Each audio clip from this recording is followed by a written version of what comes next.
warahmatullahi wabarakatuh. Alhamdulillahirabbil alamin wa bihi nasta'in wa ala umuri dunya waddin. Wassalatu wassalamu ala asyrofil anbiya'i wal mursalin wa ala alihi wa sahbihi ajma'in, amma ba'd.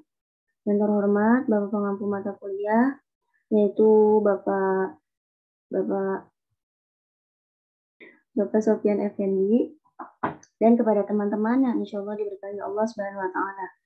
Puji serta syukur marilah kita panjatkan kepada Allah Subhanahu wa Ta'ala yang telah memberikan kita beribu macam nikmat, iman serta sehat walafiat. Dan tak lupa juga shalawat serta salam semoga tercurahkan kepada baginda kita, yakni Nabi Muhammad SAW.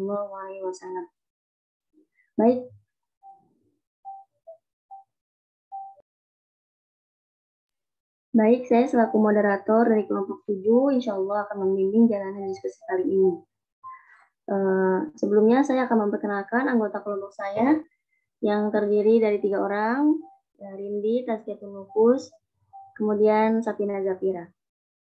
Adapun topik yang akan kami bahas pada diskusi kali ini yaitu tentang Imam Malik dan Abu Hanifah.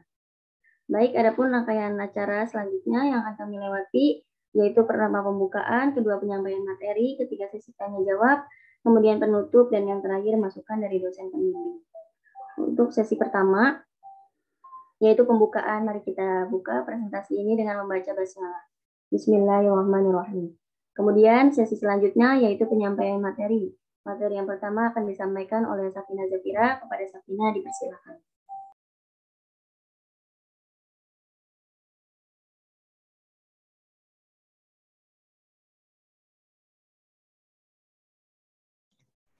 Baik, terima kasih Nufus. Materi pertama, tolong di next slide-nya.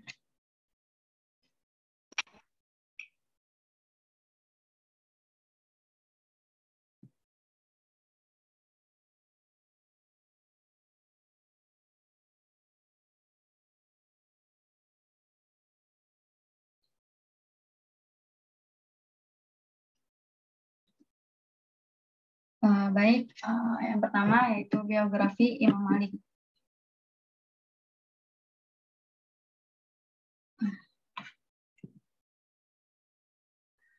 Imam Malik nama lengkapnya yaitu Abu Abdullah Malik bin Anas bin Malik bin Abi Amir bin Amr bin Al-Harith bin Ghaiman bin Husail bin Amr bin Al-Harith Al-Asbahi Al-Madani. Beliau adalah keturunan bangsa Arab dari dusun Zu Asbah, sebuah dusun di kota Himyar dari jajahan negeri Yaman. Imam Malik dilahirkan di kota Madinah dari sepasang suami istri. Ayahnya bernama Anas bin Malik dan ibunya bernama Aliyah binti Sulaik al-Azdiyah dari kabilah Al-Yamaniyah. Imam Malik dilahirkan pada tahun 93 Hijriah di kota Madinah dan wafat pada tahun 179 Hijriah dan dimakamkan di pemakaman Baqi Madinah. Imam Malik ini lahir pada masa Sultan Al-Walid bin Abdul Malik dan wafat pada masa Sultan Harun ar-Rasyid. Kakeknya Imam Malik bernama Malik, termasuk salah seorang tabi'in yang banyak meriwayatkan hadis dari Umar bin Khattab, Utsman bin Affan, Talha bin Ubaidillah, dan Aisyah ummul mukminin. Imam Malik menikah dengan seorang hamba dan melahirkan 3 anak yang bernama Muhammad Abdullah, Muhammad, dan Yahya, dan 1 anak perempuan yang bernama Fatimah yang mendapat julukan Ummul Mukminin. Next.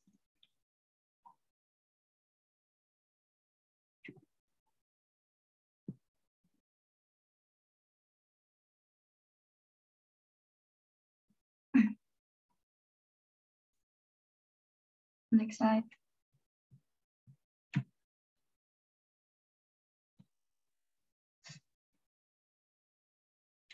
Yang kedua, kepribadian dan mazhab. Imam Malik adalah seseorang yang berbudi mulia dengan pikiran yang cerdas, pemberani, dan teguh mempertahankan kebenaran yang diyakininya. Beliau orang yang mempunyai sopan santun dan lemah lembut, suka nengok orang sakit, ngasihanin orang miskin, dan suka ngasih bantuan ke orang yang membutuhkan. Beliau juga seorang yang sangat pendiam. Kalau berbicara, dipilih dulu mana yang perlu dan mana yang berguna, dan menjauhkan diri dari segala macam perbuatan yang gak bermanfaat. Tapi di balik kelembutan sikapnya, beliau benar-benar memiliki kepribadian yang kuat dan teguh dalam mempertahankan pendiriannya, sehingga beliau benar-benar menjadi tokoh yang patut disegani semua kalangan, terutama kalangan bangsawan dan kerajaan pada zamannya. Sebagai seorang ulama fikih dan tokoh yang memiliki otoritas dalam istinbat hukum, metodologi yang Imam Malik pakai dalam istinbat hukum dalam mazhabnya yaitu Al-Quran, hadis, perilaku penduduk Madinah, pendapat para sahabat, masalah mursalah, kias, dan syadu dzari'ah. Next. Riwayat ilmiah guru dan murid Imam Malik. Imam Malik terdidik di kota Madinah pada masa pemerintahan Khalifah Sulaiman bin Abdul Malik dari Bani Umayyah.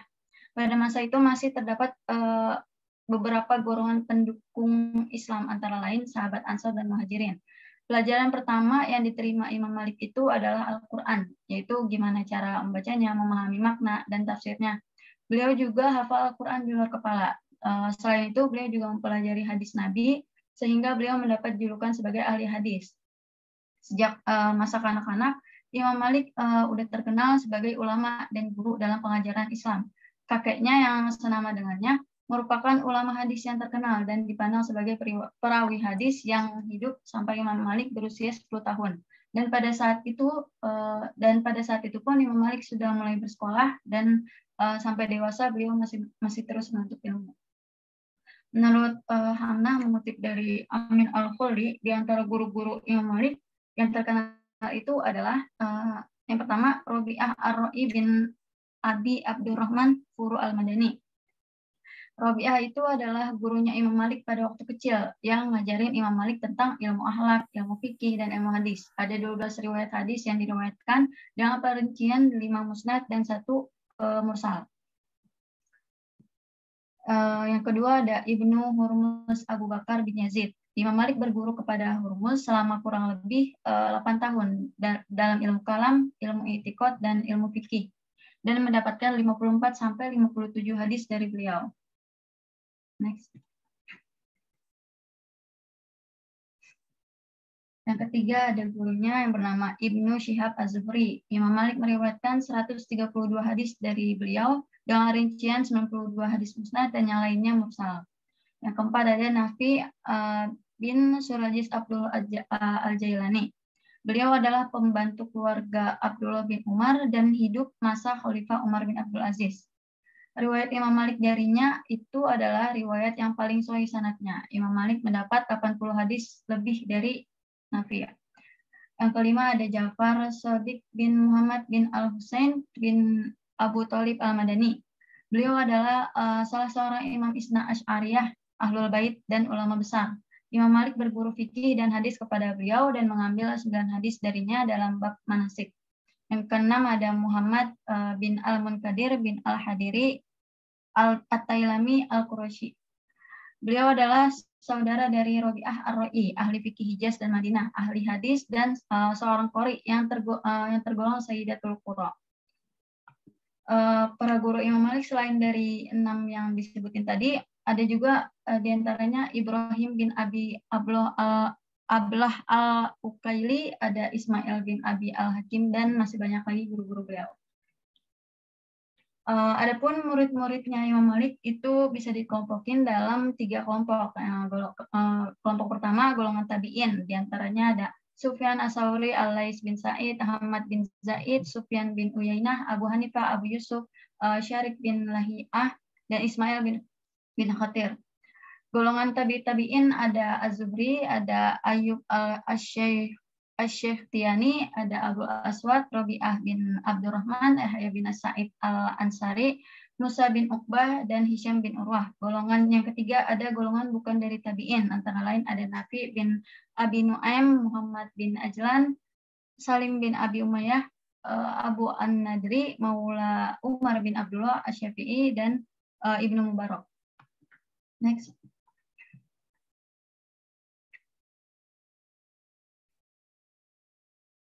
Karya-karyanya Imam Malik serta penilaian para ulama terhadap beliau.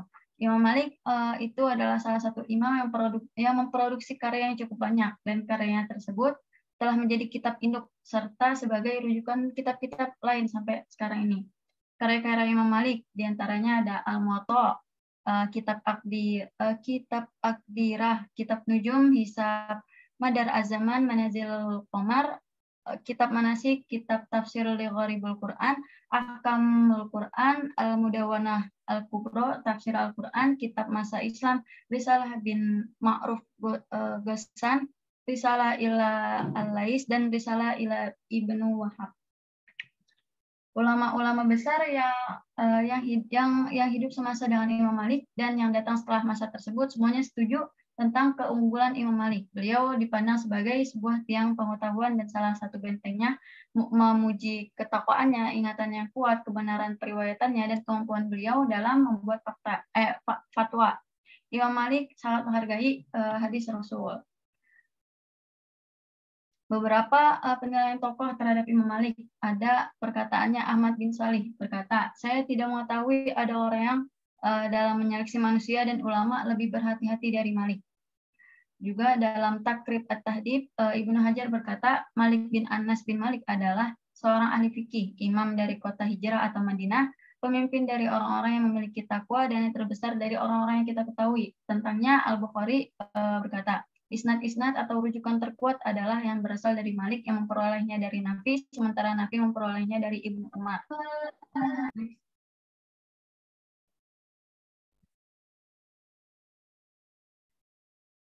Kemudian ada juga penilaian dari Imam Syafi'i berkata, jika ada atsar maka Imam Malik adalah bintangnya. Dan juga beliau berkata, barang siapa yang menginginkan suatu hadis, maka hendaklah ia menempatkan kepercayaannya kepada Imam Malik. Selanjutnya tentang Kitab Al-Muwatta Imam Malik. Mengenai Kitab Al-Muwatta Imam Malik ini, mengenai latar belakang penyusunannya, kitab ini merupakan kitab hadis yang ditulis oleh Imam Malik atas anjuran Khalifah Al-Mansur ketika mereka bertemu saat menunaikan ibadah haji. Menurut beberapa riwayat mengatakan bahwa buku kitab Al-Muwatta tersebut tidak akan ada bila Imam Malik tidak dipaksa oleh Khalifah Al-Mansur sebagai sanksi atas penolakannya untuk datang ke Baghdad, dan sanksinya yaitu mengumpulkan hadis-hadis dan membukukannya.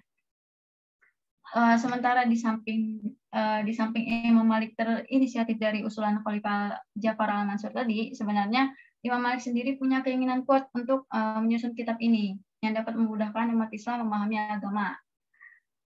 Juga ada pun tentang penamaan kitab Al-Muwatta itu berasal dari Imam Malik sendiri. Al-Muwatta atau Muwatta Malik merupakan kitab hadis sekaligus fikih yang disusun oleh Imam Malik bin Anas, merupakan salah satu dari Kutubut Tis'ah. Selama kehidupannya Imam Malik memperbarui kitab Muwatta ini sehingga kitab ini mencerminkan pembelajaran dan pengetahuan beliau selama lebih dari 40 tahun. Mengenai isi kitab ini menghimpun hadis-hadis Nabi, pendapat sahabat, qaul tabi'in, ijma' al-Madinah, dan pendapat Imam Malik sendiri. Pada mulanya Al-Muwatta itu memuat 10.000 hadis, tapi dalam edisi pembetulannya Imam Malik mengurangi jumlah sampai hanya tersisa 1.720 buah. Menurut penelitian dan perhitungan yang dilakukan Abu Bakar Al-Abhari, menyebutkan bahwa jumlah atsar Rasulullah, sahabat, dan tabi'in yang tercantum dalam kitab Al-Muwatta sejumlah 1.720 buah. Setelah dikelompokkan,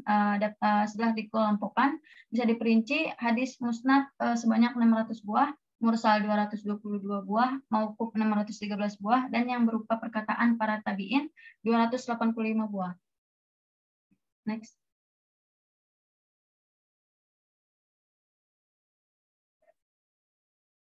Kitab Al-Muwatta terkenal di kalangan ulama sebagai kitab hadis dan juga kitab fikih. Karena kalau dikaji ternyata di dalamnya terdapat dua aspek, yaitu aspek hadis dan aspek fikih.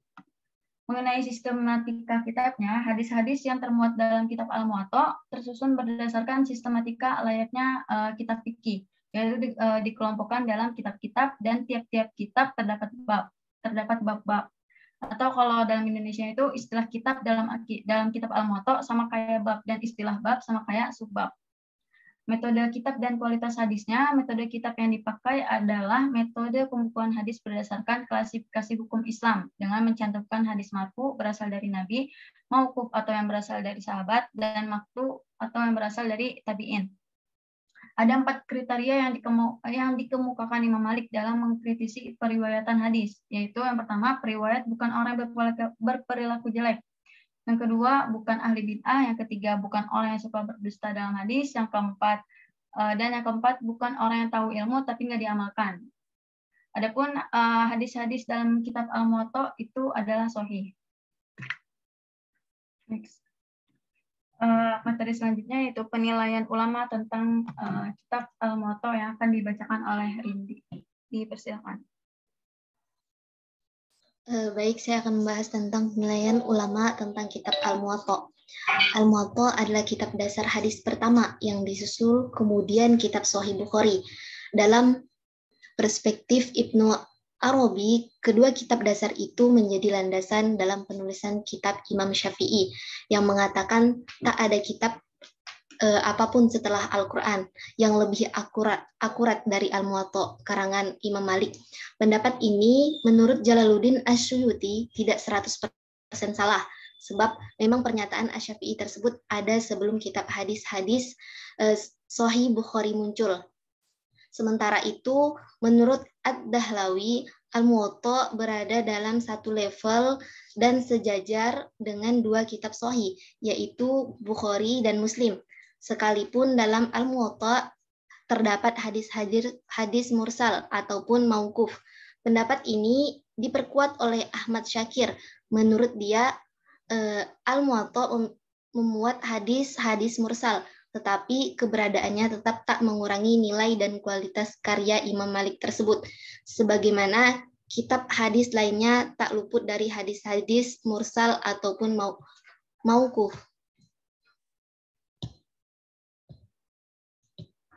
Selanjutnya yaitu biografi Imam Abu Hanifah. Imam Abu Hanifah dilahirkan di kota Kufah pada tahun 80 Hijriah 699 Masehi. Demikianlah menurut yang masyhur. Nama beliau dari kecil sebenarnya adalah Nu'man bin Sabit bin Zauta bin Mah. Ayahnya keturunan dari bangsa Persia. Akan tetapi sebelum beliau dilahirkan, ayahnya sudah pindah ke Kufah. Dengan ini teranglah bahwa beliau bukan keturunan dari bangsa Arab, melainkan beliau dilahirkan di tengah-tengah bangsa Persia. Adapun nama populer beliau yaitu Abu Hanifah. Imam Abu Hanifah tumbuh di lingkungan keluarga. Keluarganya yaitu dari pedagang. Dikenal memiliki usaha perdagangan kaz, yaitu sejenis kain yang berbahan dasar katun. Menurut riwayat menurut riwayat yang lain, ia mendapatkan gelar Abu Hanifah karena ia adalah orang yang rajin dalam melakukan ibadah kepada Allah dan sungguh-sungguh melakukan kewajibannya. Dalam beragama, karena perkataan Hanif dalam bahasa Arab itu artinya adalah cenderung atau condong kepada agama yang benar. Adapun kepribadian Abu Hanifah, beliau gemar belajar ilmu qiraat, hadis, nahwu, sastra, syair, teologi, dan ilmu-ilmu lainnya. Adapun sifat kepribadian beliau mempunyai sifat kepribadian baik, teguh, pemberani, mengatakan salah terhadap yang salah, dan suka meneliti suatu hal. Adapun mazhab Abu Hanifah yaitu mendalami fikih dan hadis sebagai nilai tambahan dari apa yang diperoleh di Kufah. Sepeninggalan Ahmad, beliau banyak mengeluarkan fatwa dalam masalah fikih. Fatwa-fatwanya itu merupakan dasar utama dari pemikiran mazhab Hanafi yang dikenal sekarang ini.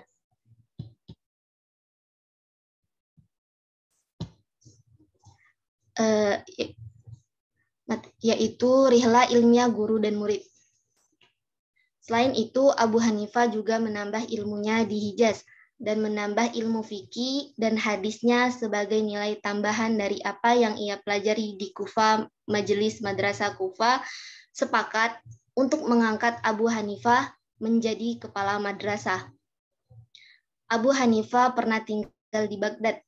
Pada saat tinggal di Baghdad, beliau pernah ditawari menjadi seorang hakim atau qadi oleh Khalifah Marwan, tetapi beliau menolak tawaran tersebut. Dalam pelajarannya mencari ilmu, Abu Hanifah memiliki banyak guru dan murid.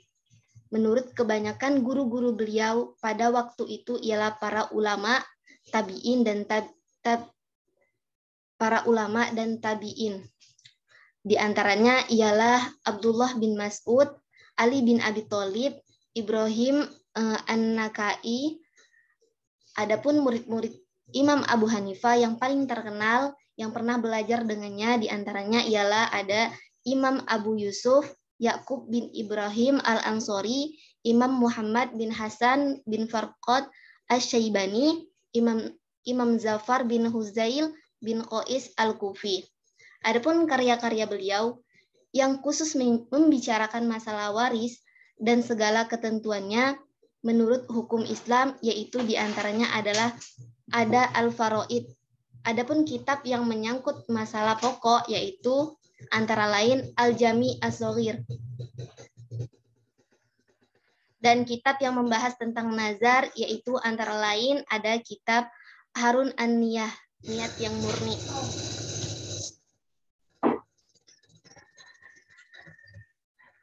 Untuk materi selanjutnya, saya persilakan kepada Tazkiyatun Nufus.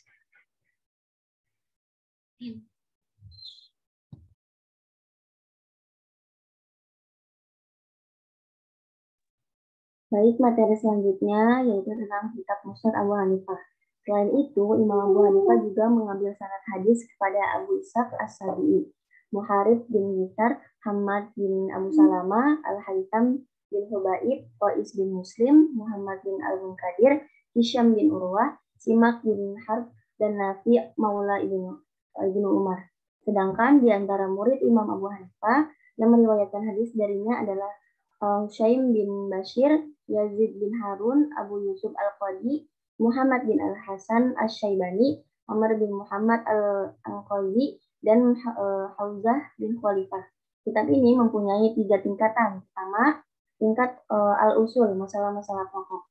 Kategori ini disebut juga Zahir ar-Riwayah, teks riwayat yang terdiri atas Al-Mabsut, Syamsuddin Al-Syarofsi, Al-Jami Al-Shaghir, Imam Muhammad bin Hasan Syaibani, Al-Jami Al-Kabir, Imam Muhammad bin Hasan Syaibani. Adapun sistematika kitab Imam Abu Hanifah banyak sekali mengemukakan masalah-masalah baru. Bahkan beliau banyak menetapkan hukum-hukum yang belum terjadi. Mazhab Imam Abu Hanifah memiliki kontribusi besar dalam khazanah fikih Islam. Persoalan-persoalan fikih disusun sistematis berdasarkan bab-bab.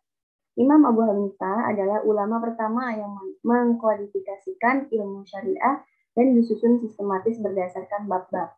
Kemudian diikuti Malik bin Anas dengan menyusun Al-Muwatta dan kualitas hadisnya sahih dari Nabi. Jika yang sahih dari beliau ada yang kata-kata yang bertentangan, maka diambil paling akhir dan keduanya. Ini berlaku hadis itu mutawatir dan ahad, kecuali jika bertentangan dengan qiyas yang kuat yang dianggap sebagai asal yang pasti kebenarannya. Qiyas bukan berasal dari hawa nafsu atau berpaling dari hadis sahih, namun untuk meningkatkan kehati-hatian. Abu Hanifah sangat teliti dan berhati-hati dalam menerima riwayat, terutama dalam hadis ahad yang bertentangan dengan kaidah dan asal umum dalam syariat.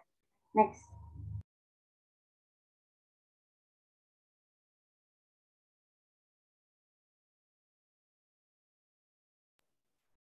Penilaian para ulama tentang Musnad Abu Hanifah. Al-Darul Qutni yang diungkapkan dalam pembahasan mengenai hadis tentang hukum bacaan Al-Fatihah bagi makmum.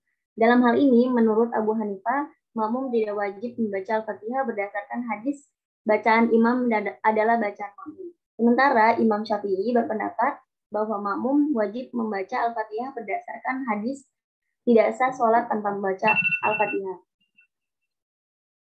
Dengan demikian, penilaian Al-Darul Qutni terkesan dilatari fanatisme. Karena dalam persoalan fikih, Al-Darul Qutni adalah penganut mazhab Al-Syafi'i, sehingga sejumlah ulama berpendapat bahwa penilaian Al-Darul Qutni terdapat tokoh tertentu utamanya. Adapun penilaian Ibnu Hibban mempunyai kelemahan dari aspek historis. Interval waktu antara asru Al-Nubuwah dan masa Abu Hanifah masih dekat atau pendek sehingga rangkaian sanad belum begitu panjang, hanya diantarai 2 atau 3 generasi. Sedangkan membedakan antara sahabat dan para tabi'in bagi Abu Hanifah tidak serumit dengan yang dirasakan oleh orang-orang yang datang kemudian. Para tabi'in adalah guru Abu Hanifah, sekali melangkah ke generasi sebelumnya, tiba pada deretan nama sahabat dan selanjutnya pada Nabi. Walhasil, sedikitnya riwayat hadis yang bersumber dari Imam Abu Hanifah bukanlah sebuah alasan untuk mengkritik beliau sebagai ulama mujtahid mutlak. Pada dasarnya, sangat banyak ulama zaman dahulu yang hanya sedikit meriwayatkan hadis karena faktor ketelitian dan kehati-hatian mereka.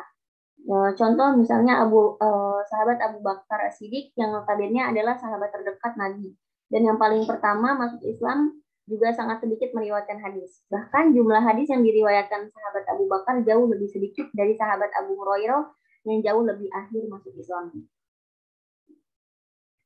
Jadi kesimpulannya yaitu Imam Malik nama lengkapnya adalah Abu Abdullah Malik bin Anas bin Malik bin Abi Amir bin Amr bin Al-Haris bin Nuqaiman bin Husail bin Amr bin Al-Haris Al-Asbahi Al-Madani. Beliau dilahirkan di kota Madinah sebagai seorang ulama fikih dan tokoh yang memiliki otoritas dalam istinbat hukum. Beliau memakai dalam istinbat hukum dalam mazhabnya, yaitu Al-Quran, hadis, perilaku penduduk Madinah, pendapat para sahabat, masahi, mursalah, qiyas, dan syazuz zari'ah. Kemudian mengenai kitab Al-Muwatta, kitab ini merupakan kitab hadis yang ditulis oleh Imam Malik atas anjuran Khalifah Al-Mansur ketika mereka bertemu saat menunaikan ibadah haji. Tentang penamaan kitab Al-Muwatta adalah berasal dari Imam Malik sendiri. Kitab ini menghimpun hadis-hadis Nabi, pendapat sahabat, qaul tabi'in, ijma'ahul Madinah, dan pendapat Imam Malik. Kitab Al-Muwatta adalah kitab hadis yang bersistematika fikih. Kitab Al-Muwatta, metode yang dipakai adalah metode pembukuan hadis berdasarkan klasifikasi hukum Islam dengan mencantumkan hadis marfu, mauquf, dan maktu dan dari tabi'in. Hadis-hadis dalam kitab Al-Muwatta tersebut adalah sahih sebagaimana yang banyak dikemukakan oleh ulama. Imam Abu Hanifah nama lengkapnya adalah Nu'man bin Thabit bin Zawqa bin Mah. Beliau dilahirkan di kota Kufa pada tahun 80 Hijriah 699 Masehi. Mazhab Abu Hanifah yaitu mendalami fikih dan hadis sebagai nilai tambahan dari apa yang diperoleh di Kufa. Kemudian yang terakhir, ulama mazhab Hanafi, Imam Abu Hanifah adalah ulama pertama yang mengkodifikasikan ilmu syariah dan disusun sistematis berdasarkan bab-bab. Abu Hanifah mengambil yang sahih dari Nabi. Baik, sekian presentasi dari kami. Selanjutnya sesi tanya jawab kepada teman-teman yang ingin bertanya dipersilakan dibuka termin pertama.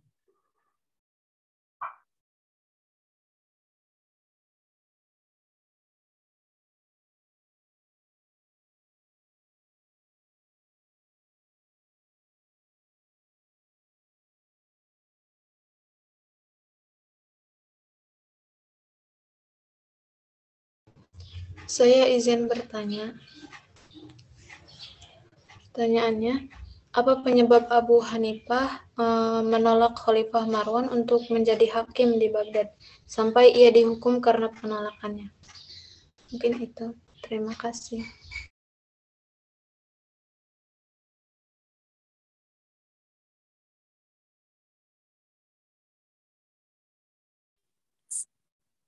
Saya ingin bertanya, mengapa Imam Malik menyusun kitab Al-Muwatta ini sampai 40 tahun lamanya? Terima kasih.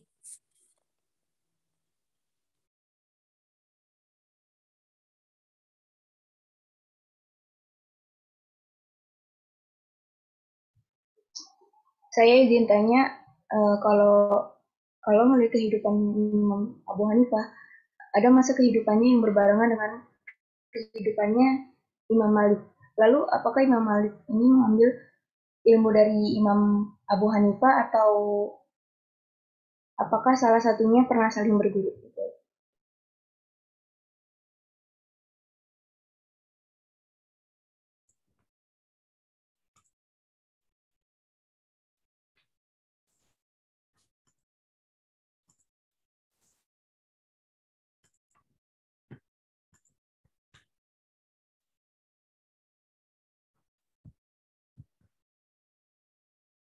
Silakan pertanyaannya bisa di chat di ruangan.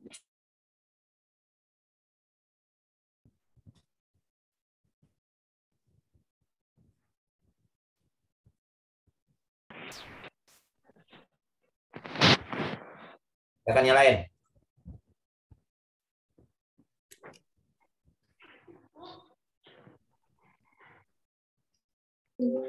Ya, teman-teman, masih ada satu pertanyaan lagi yang bertanya.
Baik, ditutup dulu termin pertama. Para pemateri silakan yang ingin menjawab.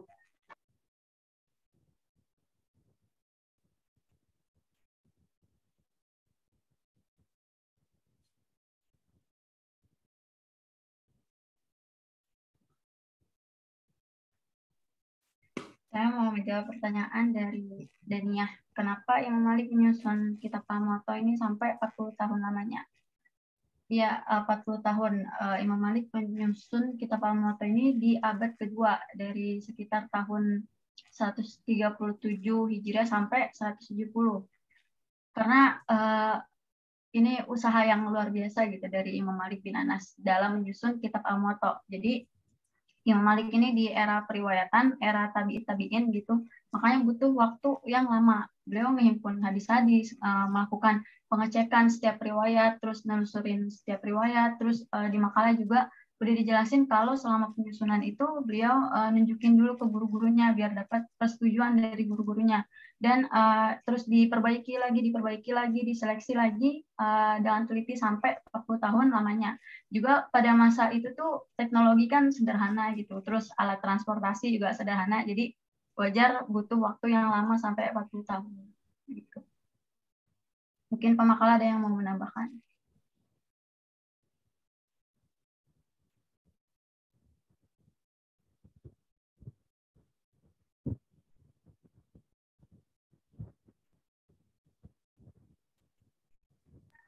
Baik, saya izin menjawab pertanyaan bisyarah. Mengapa rakyat Indonesia secara umum lebih banyak menganut mazhab Syafi'i dibanding mazhab Hanafi? Ya, karena mazhab yang pertama kali datang ke Indonesia adalah mazhab Syafi'i, dan Imam Syafi'i salah satu imam yang diakui oleh ahli sunnah wal jamaah, sehingga mayoritas Islam di Indonesia bermazhab Syafi'i.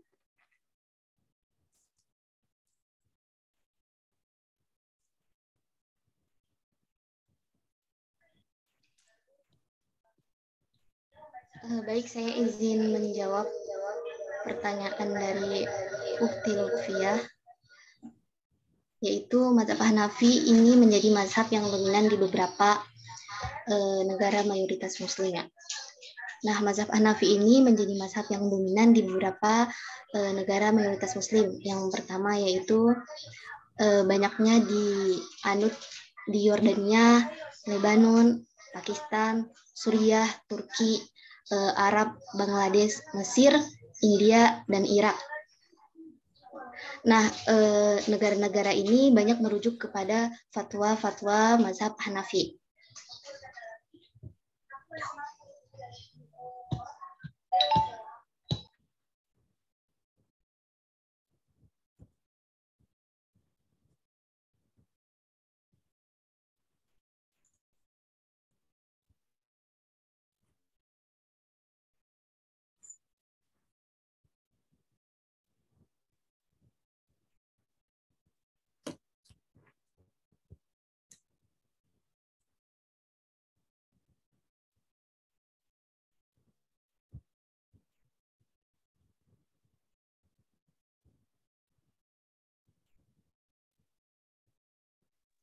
Saya mau menjawab pertanyaan dari Saripah.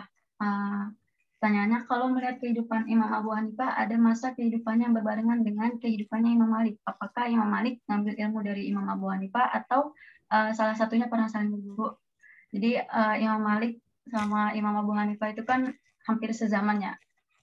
Kalau masalah ngambil ilmunya, Imam Malik itu pernah, Imam Abu Hanifah itu sama Imam Malik ini pernah ketemu pas di Madinah, pas lagi haji. Itu juga pas pas terus juga ada pernah riwayatnya ada pernah ketemu pas lagi haji di Mekah juga. Tapi kalau masalah pernah ambil ilmu atau enggak, menurut saya ini wallahu alam sih, karena mereka kan sama-sama ulama kan. Terus perdebatan keilmuannya itu juga udah ada pas zaman itu gitu. Terus kalau pernah berguru itu iya, Imam Abu Hanifah pernah berguru ke Imam Malik yang udah dijelasin di makalah. Tapi kalau Imam Malik berguru ke Imam Abu Hanifah atau enggak, itu saya kurang tahu, soalnya belum ada redaksi atau riwayat yang bilang kalau Imam Malik itu muridnya Imam Abu Hanifah. Terus juga soalnya Imam Malik itu juga selama hidupnya tuh gak pernah keluar dari Madinah, gak pernah ninggalin Madinah kecuali kalau haji ke Mekah. Terus kecuali kalau misalkan muridnya Imam Abu Hanifah itu juga berguru ke Imam Malik. Contohnya itu salah satunya Abu Yusuf. Tapi kalau Imam Malik pernah berguru ke Imam Abu Hanifah atau enggak, itu saya kurang tahu. Gitu.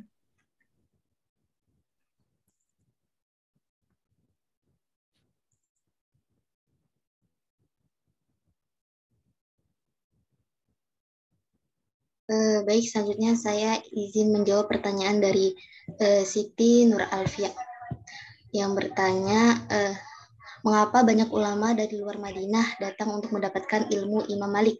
Apa saja yang mereka kagumkan dari Imam Malik ini? Nah, mengapa banyak yang datang ke Madinah? Karena Imam Malik ini adalah seorang pakar dalam bidang hadis. Beliau juga berhati-hati dalam menyelidiki sanad dan perawi. Karena kemasyhuran Imam Malik inilah banyak ulama dari luar Madinah datang untuk mendapatkan ilmu beliau. Terus pertanyaan yang keduanya, dan di mana saja mazhab Imam Malik ini berkembang? Mazhab Imam Malik ini banyak berkembang di Madinah, tetapi banyak murid yang datang dari Irak, Maroko, Mesir, Tunisia, Aljazair, Andalusia, dan sebagainya. Mazhab ini kemudian itu dikembangkan oleh murid-murid beliau ketika mereka pulang ke negara mereka masing-masing. Baik, itu saja dari saya.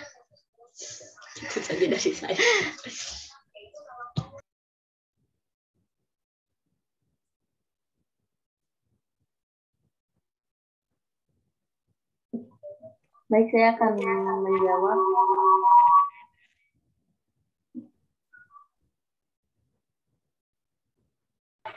Saya akan menjawab pertanyaannya Umia. Mengapa Imam Malik menolak untuk mengajar dua anak dari Al-Mahdi? Menurut saya karena bagi Imam Malik ilmu itu didatangi, bukan mendatangi. Murid itu kan laksana timba, dan ilmu itu seperti sumur. Jadi timbalah yang harus mendatangi sumur. Jadi Imam Malik itu berani mengatakan yang salah meskipun orang itu ternama atau seorang khalifah.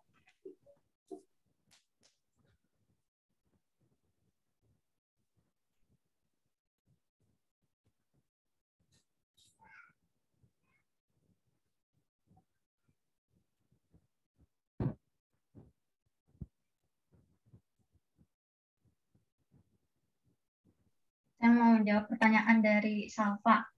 Pertanyaannya, di makalah disebutkan kalau Imam Malik itu memakai istinbat hukum dalam mazhabnya, salah satunya. Saya izin menjawab pertanyaan dari Ida Farhatunisa. Apa saja keteladanan yang ada pada Imam Malik ini? Adapun keteladanan beliau ini sejak kecil itu sudah menghafal Al-Quran ketika usianya masih muda. Beliau juga seorang yang berakhlak mulia, memiliki sopan santun,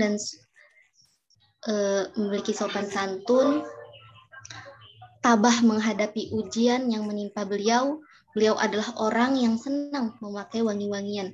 Nah, itu adalah Imam Malik yang sangat terkenal dengan sabar dengan ujian dan tabah atas ujian yang menimpanya.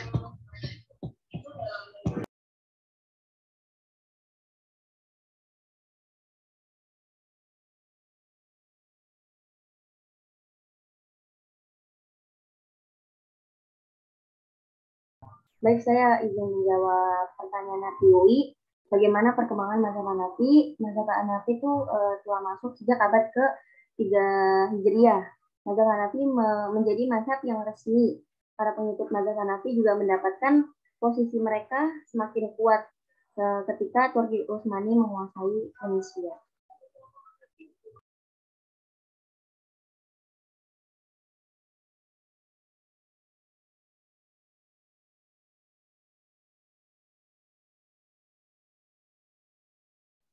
Baik, saya mau menjawab pertanyaan dari Salva. Di makalah disebutkan kalau Imam Malik itu pakai istinbat hukum dalam mazhabnya, salah satunya itu dengan melihat perilaku penduduk Madinah. Itu maksudnya gimana? Jadi yang dimaksud perilaku penduduk Madinah itu yang dijadiin sumber hukum sama Imam Malik itu maksudnya amal perbuatan atau perilaku orang-orang Madinah. Yang penduduk Madinah itu nyaksiin amalan-amalan yang berasal dari Rasulullah. Jadi Imam Malik itu misalkan nih, kalau ada hukum suatu masalah yang nggak ditemuin di dalam teks Al-Quran, nggak ditemuin di dalam sunnah, maka Imam Malik itu merujuk ke amalan-amalan atau praktek penduduk Madinah. Karena menurut beliau, Madinah itu negeri tempat Rasulullah berhijrah dari Mekah, dan di situ Rasulullah juga lumayan lama menetap di Madinah buat nyampein ajaran-ajaran agama ke para sahabat. Nah, para sahabat yang tinggal di Madinah ini bergaul lama sama Rasulullah, tahu tentang latar belakang turunnya ayat, dan mereka juga anak didik langsung dari Rasulullah. Makanya Imam Malik ini menurut beliau amalan-amalannya Ahlul Madinah ini itu amalan-amalan yang diwarisi dari Rasulullah. Itu yang seterusnya amalan-amalan ini diwarisi ke generasi sesudahnya dan seterusnya sampai ke masa Imam Malik. Jadi yang dimaksud Imam Malik dalam menetapkan hukum dengan melihat perilaku Ahlul Madinah atau amalan Ahlul Madinah itu dia ngambil dari amalan Ahlul Madinah yang udah disepakati atau amalan yang mayoritas dari penduduk Madinah.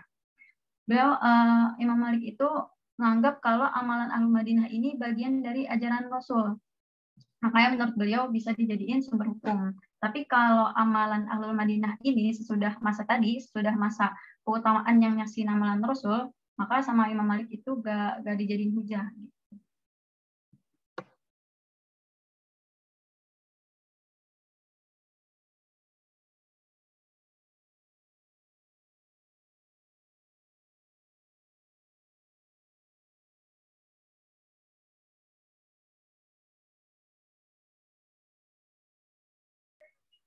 Baik, saya akan menjawab pertanyaan dari Tias. Apa yang membantu perkembangan mazhab Maliki ini? Setahu saya, pertama yaitu pemikiran Imam Malik terkodifikasi dengan baik. Imam Malik menulis kitab yang memuat pandangan-pandangan fikihnya. Kemudian faktor kedua, murid-murid Imam Malik berdedikasi menyebar fatwa dan metode berpikir mazhab.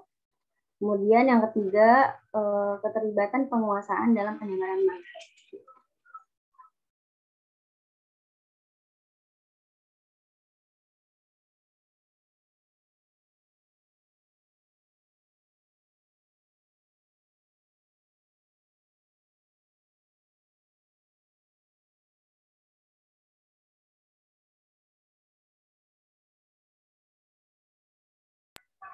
Saya izin menjawab pertanyaan dari Rifka Azkia, yaitu apa penyebab Imam Malik dicambuk hingga tulang rusuknya patah? Nah, penyebabnya itu karena beliau itu mengeluarkan fatwa yang tidak disukai oleh khalifah. Namun beliau tetap memaafkan gitu, meskipun beliau itu sudah dicambuk hingga tulang rusuknya patah. Jadi beliau mengeluarkan fatwa yang tidak disukai oleh khalifah.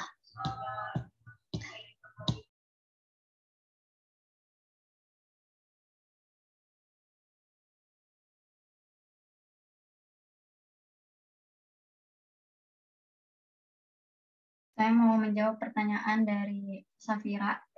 Pertanyaannya, apa benar Imam Malik dalam menetapkan hukum itu lebih memilih dengan ijma Ahlul Madinah dibandingkan hadis ahad? Benar, lebih tepatnya bukan lebih memilih, tapi Imam Malik itu lebih mengutamakan ijma Ahlul Madinah daripada hadis ahad.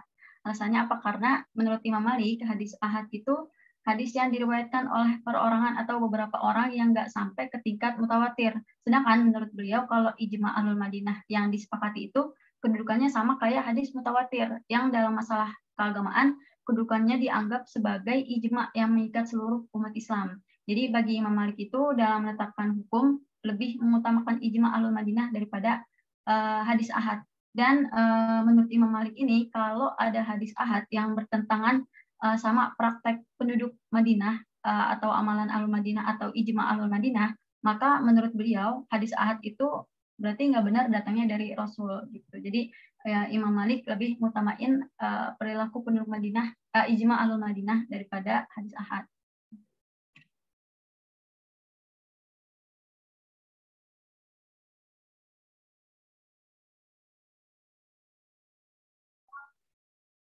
Saya izin menjawab pertanyaannya Wafa.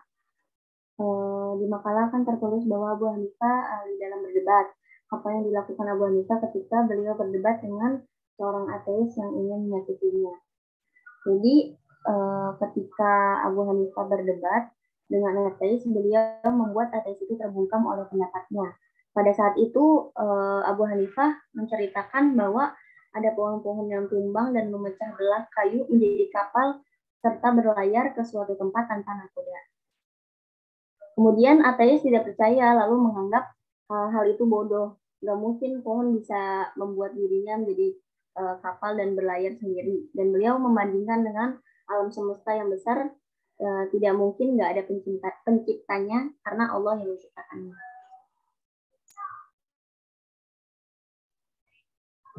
Saya izin menjawab pertanyaan dari Siti Deli Masruro ya.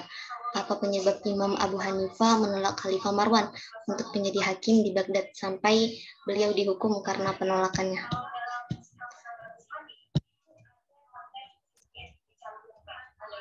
Nah, ini tuh karena beliau itu tidak bersedia menerima jabatan qadhi dan merasa tidak layak. Penguasa kala itu terus memaksa. Abu Hanifah pun mendapat 110 kali cambukan karena menolak jabatan tersebut. Al-Masyhur ketika itu mencari Abu Hanifah lalu menginginkannya agar menjadi qadhi. Al-Masyhur bersumpah dia harus berjabat sebagai qadhi, tetapi Abu Hanifah menolaknya dan bersumpah tidak akan melakukannya. Melihat hal itu, Ar-Rabi Al-Hijab mengatakan, engkau melihat Amirul Mukminin bersumpah, sementara engkau juga bersumpah. Terus dia menjawab lagi, ya, Amirul Mukminin lebih mampu menebus sumpahnya daripada aku. Khalifah kemudian memerintahkan agar menjebloskannya ke dalam penjara. Abu Hanifah dipenjara dan disiksa hingga akhir hayatnya di penjara Baghdad. Di tengah kondisi rela dicambuk bahkan di penjara. Nah, jadi penyebabnya itu karena Abu Hanifah itu ngerasa beliau itu tidak layak untuk menjadi penguasa di kala itu. Baik, itu saja dari saya. Jika ingin menambahkan, dipersilakan.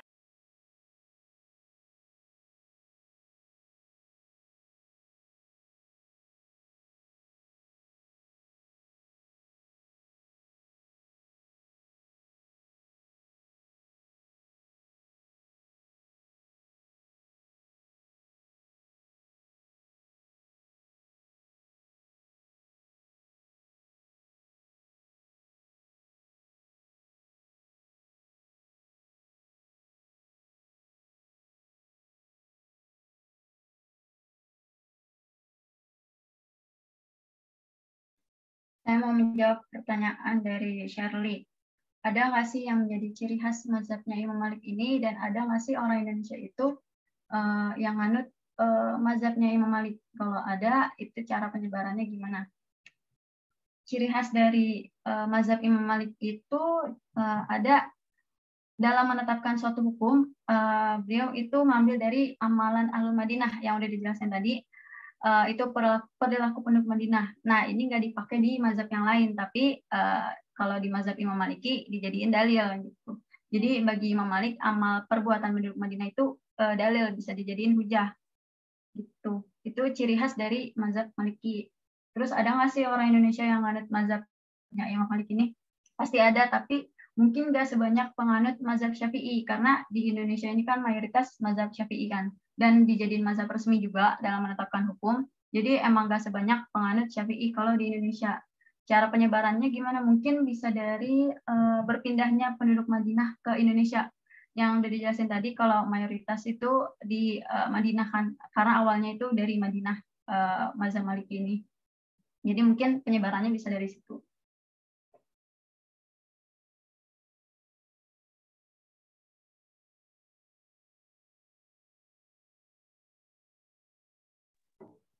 Saya akan menjawab pertanyaannya Salma Kamila. Apa saja yang menjadi dasar istimbat hukum mazhab Abu Hanifah?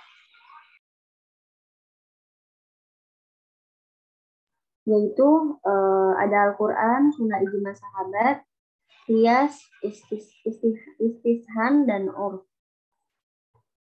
Pemateri lain apa ada yang mau menambahkan?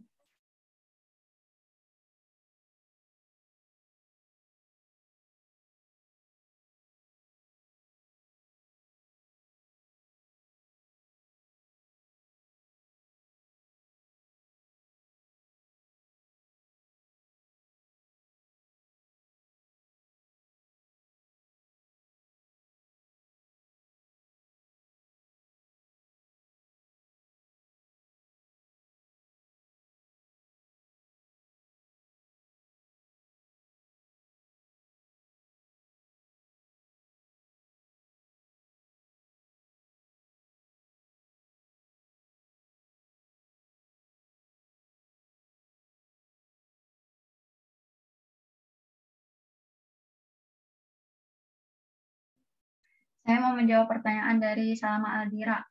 Apakah kitab Muwatta Imam Malik ini bisa disebut kitab hadis yang paling unggul dibanding kitab-kitab hadis yang lain? Bagaimana kalau disandingkan dengan kitab Sahih Bukhari dan Muslim? Ini sekaligus jawab pertanyaannya Syarifah Amini yang pertama. Jadi setelah datangnya Imam Sahih Bukhari dan Muslim, apakah kitab Muwatta ini tetap menjadi kitab paling unggul? Jadi gini, sebelum datangnya Imam Bukhari sama Imam Muslim, Muwatta ini itu dikenal sebagai Ashahul Kutub Ba'dal Quran. Jadi kitab yang paling sahih setelah Al-Quran. Itu Muwatta Malik. Makanya para pengikut mazhab Maliki ini masih nganggap bahwa yang terbaik itu Muwatta Malik. Tapi jumhur mengatakan kalau setelah datangnya era Imam Bukhari sama Imam Muslim, maka dari sisi kesohihan itu yang paling sahih itu Sahih Bukhari dan Sahih Muslim. Jadi sebelum datangnya zaman Imam Bukhari, Imam Muslim, itu Muwatta ini kitab yang paling sahih setelah Al-Quran. Gitu.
Baik, sekian dari kami. Mohon maaf jika kurang memuaskan jawabannya.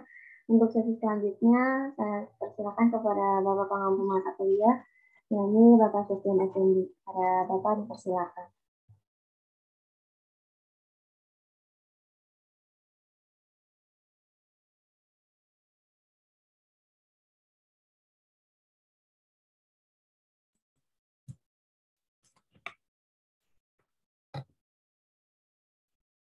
Baik, kajian kita atau pembahasan kita pada hari ini, pada pagi hari ini, Musnad Abu Hanifah dan Muwatta Imam Malik. Perlu diketahui,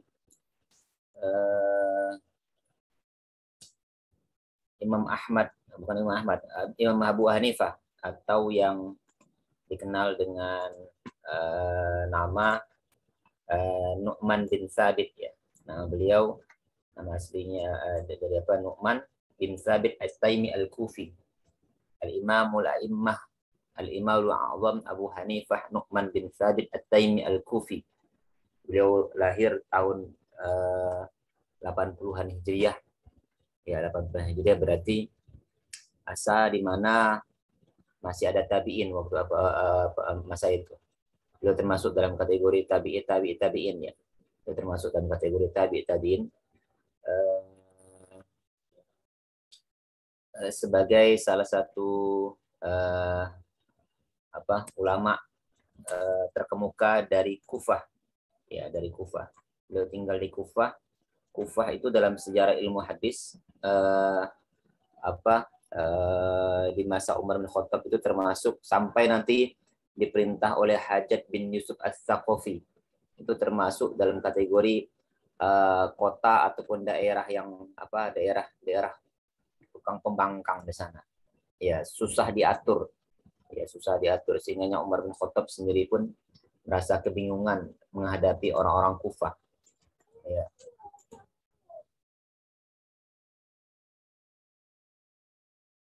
Makanya salah satu yang menjadi kejelekan daripada orang-orang Kufah itu, ya kalau hadis masuk 1 meter ke Kufah itu pasti keluarnya 3 meter atau 5 meter.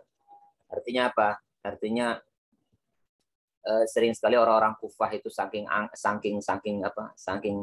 nakalnya, ya banyak hadis-hadis palsu yang berseliweran ataupun yang tersebar di kota Kufah itu.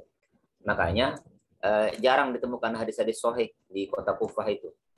Ya, makanya sebagian ulama menjelaskan bahwa saking sedikitnya hadis sahih di sana, Imam Abu Hanifah ya menggunakan dalil-dalil sahih dari hadis Rasulullah SAW yang sedikit itu untuk menjelaskan ataupun untuk menyelesaikan segala macam persoalan yang terjadi di kota Kufah. Ya, di kota Kufah. Ada yang mengatakan, Ibnu Hibban mengatakan Abu Hanifah hanya meriwayatkan 130 hadis. Ya, hanya meriwayatkan 130 hadis. Itu pun terjadi perubahan redaksi ataupun pemutarbalikan sanad. Sementara Darul Qutni mengatakan sama, Darul Qutni Ibnu Sa'ad memberikan penilaian sama. Ya, laisa bil qawi fil hadis. Ya, dia tidak terlalu banyak meriwayatkan hadis Abu Hanifah itu. Ya, makanya madrasah yang beliau bangun itu ya lebih dikenal dengan madrasah Ahlur Ra'yi. Ya, fikih yang beliau ajarkan itu yang nanti akan tersebar luas nanti di wilayah Eropa sana. Ya, sekarang ya termasuk mazhab terbesar di dunia Abu Hanifah ini. Ya, karena kalau tidak ada mazhabnya Abu Hanifah mungkin kita bingung kenapa menghadapi persoalan-persoalan yang membutuhkan penalaran yang tingkat tinggi. Makanya nanti mazhabnya Abu Hanifah itu kan mazhab ijtihad, benar-benar mazhab ijtihad dari empat imam mazhab yang mazhabnya tersebar sampai kita sekarang. Salah satunya paling sedikit meriwayatkan hadis Abu Hanifah. Yaitu tadi kenapa? Karena sedikitnya tersebar hadis-hadis sahih. Ya, kalau ada hadis, banyak hadis apa di kota Kufah sana, tapi banyak yang dipalsukan. Maka daripada itu Abu Hanifah ya, dalam sebuah riwayat menjelaskan beliau tidak banyak meriwayatkan hadis. Tapi beliau cerdas karena keilmuan yang beliau bangun itu benar-benar keilmuan yang berdasarkan hasil ijtihad dan hasil pemikiran beliau yang luar biasa. Ya, hasil pemikiran beliau apa yang luar biasa. Yaitu apa Abu Hanifah ya, Imam Abu Hanifah. Ya, beliau termasuk dalam kategori Abu Hanifah ini termasuk dalam kategori sighar tabi'in ya. Bahkan ada yang mengatakan bukan tabi'in tapi sighar tabi'in. Ya, beliau semasa dengan ataupun satu angkatan Atha bin Abi Robah, ataupun jangan disamakan dengan Atha bin Abi Robah deh, dengan Hasan al-Basri, ada Muhammad ibnu Sirin, ada Az-Zuhri, ada Ibnu Zujad. Kalau Az-Zuhri itu An-Nu'man itu ataupun Imam Abu Hanifah itu lahir tahun 80-an sekian. Ibnu Az-Zuhri itu kan diperintahkan oleh Khalifah Umar bin Abdul Aziz untuk mengkodifikasikan hadis itu kan di tahun 100-an Hijriah. Ya, di 100-an Hijriah. Ya, beliau semasa dengan Ibnu Az-Zuhri, Ibnu Juraid, ada Sufyan Ats-Tsauri, ada Sufyan bin Uyainah, ada Yahya bin Ma'in, ada Yahya bin Sa'id Al-Qattan, ada Abu Hanifah, ya, ada Laits bin Sa'ad. Ya, Laits bin Sa'ad. Itu orang-orang yang satu level lah. Satu jenjang atau satu tingkat dengan Abu Hurairah, ulama bukan Abu Hurairah, dengan Nu'man ataupun Abu Hanifah. Ya, beliau merupakan salah satu ulama fikih yang masyhur di Irak. Wafatnya nanti tahun 150 Hijriah. Ketika masa wafatnya Abu Hanifah, lahirlah di situ ya di Palestina Muhammad bin Idris atau yang lebih dikenal dengan Asy-Syafi'i. Muhammad bin Idris Asy-Syafi'i. Ya, Muhammad bin Idris Asy-Syafi'i. Ya. Di antara guru-gurunya Abu Hanifah ada Hakam bin Utaibah, ada Khalid Al-Alqam, ada Taus bin Kaisan, ada Sufyan bin Talha, ada Amir Asy-Sya'bi. Amir Asy-Sya'bi ini kan muridnya langsung dari Ibnu Mas'ud. Ya, ada Abdullah bin Dinar dan sebagainya. Di antara murid-murid beliau, nanti murid beliau yang paling terkenal itu adalah ada ada Hasan Asy-Syaibani, satu lagi Qadhi Abu Yusuf. Ya, Qadhi Abu Yusuf. Itu murid beliau yang paling terkenal itu. Ada juga anaknya Ahmad bin Abu Hanifah, ada Isa bin Yunus, ada Ali bin Asim Al-Wasiti dan sebagainya. Tapi yang paling murid beliau yang paling terkenal itu ada Ibnu Mubarak juga. Ibnu Mubarak itu mungkin satu angkatan ya. Kalau di Madinah itu ada Imam Malik, kalau di wilayah Kufah itu nanti ada Ibnu Mubarak sama Abu Hanifah sana. Ya, itu di antara murid-muridnya. Ibnu Hajar Al-Zahiri menjelaskan menilai Abu Hanifah itu sebagai faqih yang masyhur di Irak. Ahmad bin Muhammad Al-Qasimi menilai dia memiliki tingkat hadisnya diterima. Ya, hadisnya diterima. Nah, kalau kita lihat dalam dalam satu kitab Musnad Abu Hanifah yang diriwayatkan oleh ada perawinya, riwayat Abu Muhammad Abdullah bin Muhammad Ya'qub Al-Harithi. Ini nanti adalah siapa? Ulama yang nanti akan menulis ulang kitab Musnad Abu Hanifah ini. Perlu kita ingat lagi yang namanya Musnad ini, kitab Musnad adalah kitab yang disusun berdasarkan berdasarkan periwayatan nama-nama orang-orang tertentu. Misalnya kalau kita lihat dalam Musnad Abu Hanifah ini, ya, hadis yang pertama itu adalah hadis-hadis yang ataupun kelompok-kelompok hadis pertama itu hadis-hadis yang diriwayatkan oleh Atha bin Abi Robah. Ya, ma asnadu Imam Abu Hanifah radhiyallahu anhu an Atha bin Abi Robah, ya radhiyallahu anhu wa ardahu. Ya. menyusun apa susunan kitab hadis yang disusun berdasarkan nama-nama perawi hadisnya. Ya, mana saja periwayatan Atha bin Abi Robah yang diambil oleh Abu Hanifah, beliau akan masukkan beliau sampaikan yang nanti akan ditulis ulang tadi oleh siapa tadi? Oleh Muhammad, ya. Oleh Muhammad Abdullah bin Muhammad bin Ya'qub Ibnul Harith Al-Harithi. Ibnul Harith Al-Harithi. Ini mengumpulkan semua hadis-hadis yang diriwayatkan Abu Hanifah dari Atha bin Abi Robah. Atha bin Abi Robah itu salah satu murid daripada siapa? Ibnu Abbas, Abdullah bin Abbas. Ya, maka kita lihat nanti banyak sekali di sini periwayatan yang disampaikan oleh Atha bin Abi Robah itu dari apa? Dari Ibnu Abbas. Contoh misalnya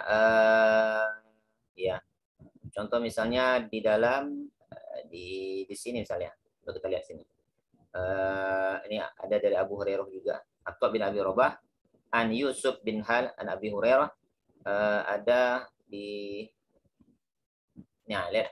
Hadatsana Ahmad bin Muhammad bin Abdurrahman As-Sarkhasi. Akhbarana Abdullah bin Abdurrahman Al-Madani. Akhbarana Khalaf bin Khalifah Abu Ahmad. Akhbarana Abu Hanifah an Atha bin Abi Robah. Ya, Atha bin Abi Robah otomatis secara tidak langsung.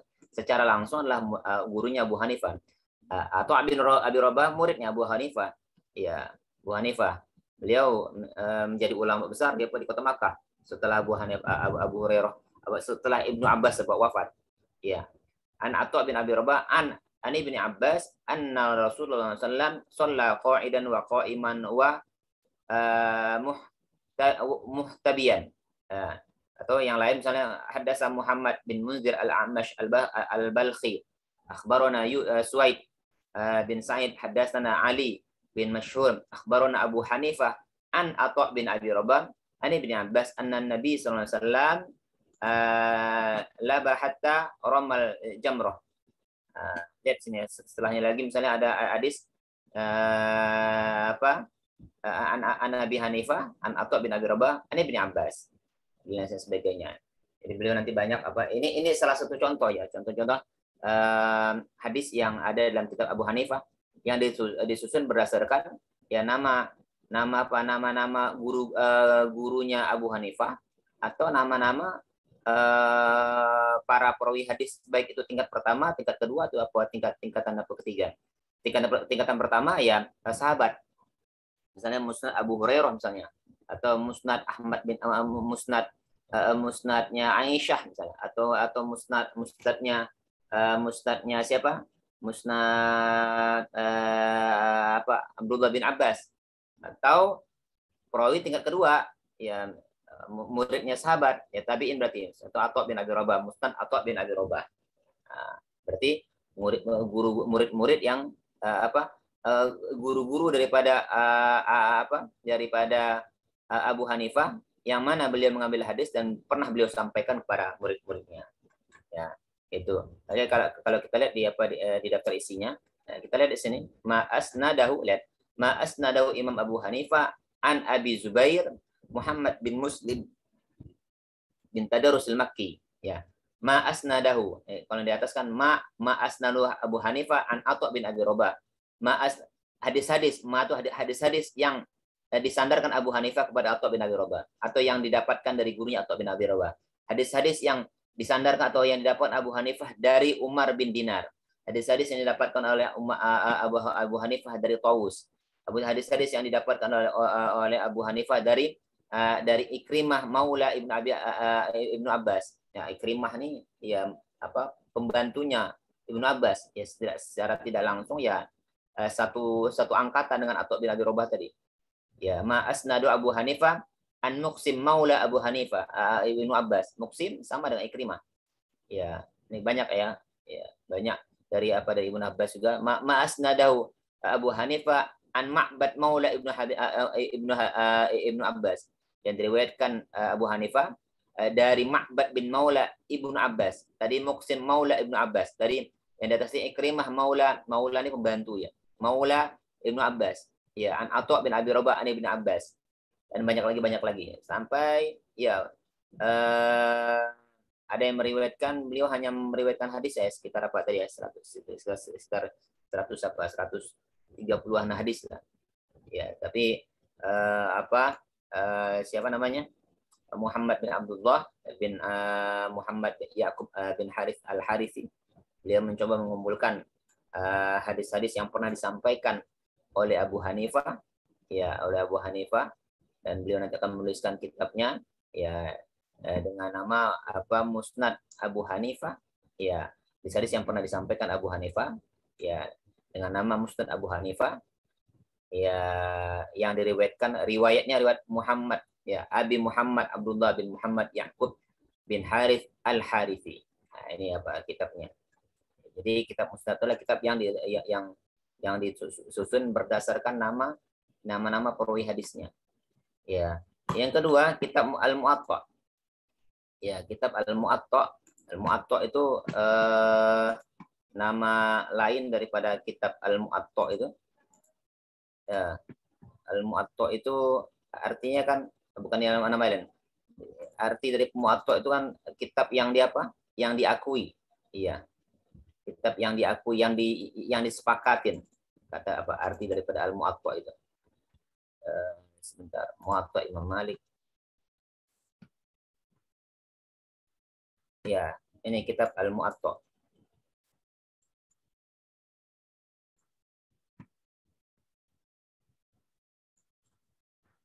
Ya.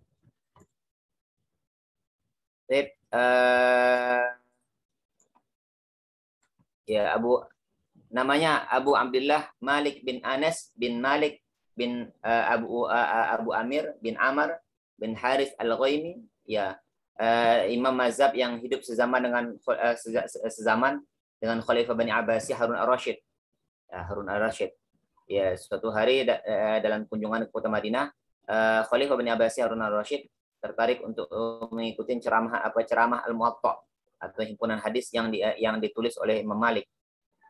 Ya, lakopnya di antara lakop ataupun nama lain, ya, nama gelar daripada Abu Hanifah ini ada yang menamakan Al-Asbahani, ada Al-Madini, Al-Faqih, Imam atau Imam Ad-Darul Hijrah atau Al-Humairi. Kunyahnya Abu Abdillah. Ya, dilahirkan di Makkah Munawwarah dari sepasang suami istri, Anas bin Malik. Anas bin Malik ini bukan Anas bin Malik sahabat Rasul, ya, bukan. Anas bin Malik bin Aliyah binti Syarik bin Muhammad bin Abdurrahman. Berstatus sosial tinggi, beliau termasuk ulama, ya, termasuk ulama, ya, termasuk orang dipandang lah, orang bangsawan, ya, baik sebelum atau sudah datangnya Islam. Tanah luhurnya dari Yaman, tapi setelah nenek dan moyang menganut Islam, mereka pindah ke Madinah. Kakeknya Abu Amir adalah anggota keluarga pertama yang meluk Islam tahun 2 Hijriah. Saat itu Madinah adalah kota ilmu yang terkenal. Ya. Beliau lahir tahun 90 Hijriah, ada yang mengatakan 93, ada yang mengatakan 94, tapi mayoritas ulama mengatakan beliau lahir tahun 93. Makanya kalau diurut dari tahun lahirnya Abu Hanifah, berarti Abu Hanifah tahun 80-an Hijriah. Ya, beliau tahun 90-an Hijriah, atau setidaknya yang paling masyhur itu tahun 93 Hijriah. Yang hampir sezaman lah. Ya, nanti Abu Hanifah posisinya ada di Baghdad, ada di Kufah, dan beliau terkenal dengan nama madrasah yang beliau rintis dan beliau mengajarkan hadis di sana sebagai madrasah Ahlul Ra'yi. Kalau Abu Hanifah, kalau Imam Malik ini terkenal madrasahnya madrasah Ahlul Hadis. Ya, atau madrasah atau Imam Darul Hijrah. Imam Darul Hijrah. Ya. Guru-gurunya, ini Imam Malik pernah berguru kepada ada Nafi' bin Abi Nu'aim, ada Ibnu Syihab Az-Zuhri, yang gurunya juga dari Abu Hanifah juga. Ada Abu Zinad Hashim bin Urwah. Urwah ini ya Urwah bin Zubair, ya. Urwah bin Zubair. Urwah itu anaknya Zubair. Zubair itu anaknya Zubair bin Awam itu ya suami daripada Asma, saudaranya Aisyah.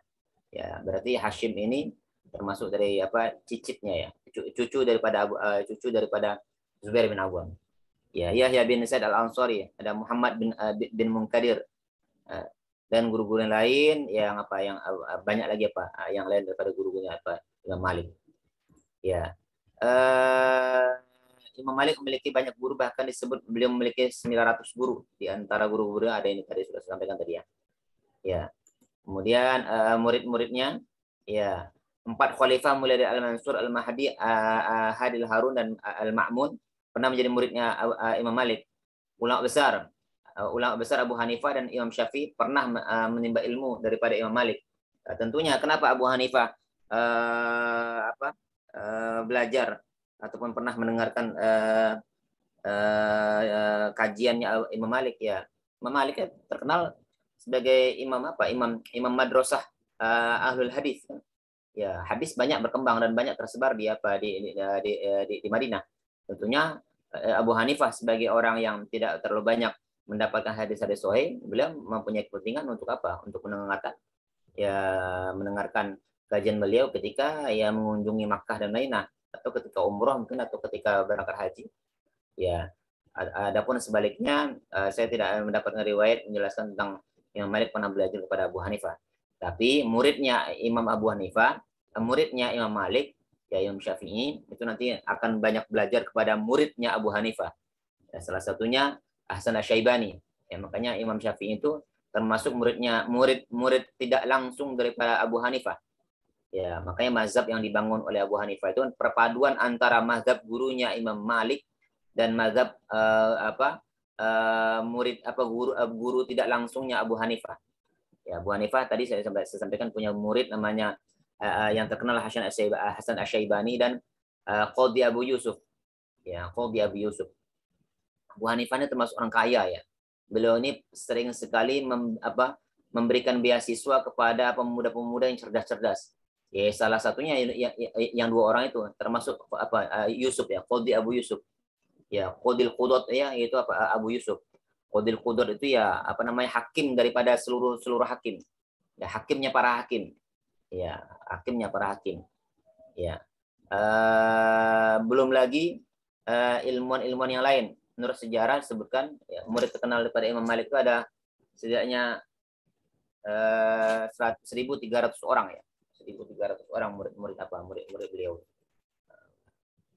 Kemudian latar belakang penulisan kitab Al-Muwatta-nya. Ya, Muwatta ini lahir ya tidak akan lahir kalau tidak dipaksa. Ya, dipaksa oleh khalifah pada saat waktu itu untuk mengumpulkan hadis dan membukukannya. Ya, makanya ada yang mengatakan ya penulisannya cukup lama sekali pada masa Al-Mansur dan baru selesai pada masa Al-Mahdi. Ya, Al-Mansur itu 754 sampai 775, sedangkan Al-Mahdi 775 sampai 785.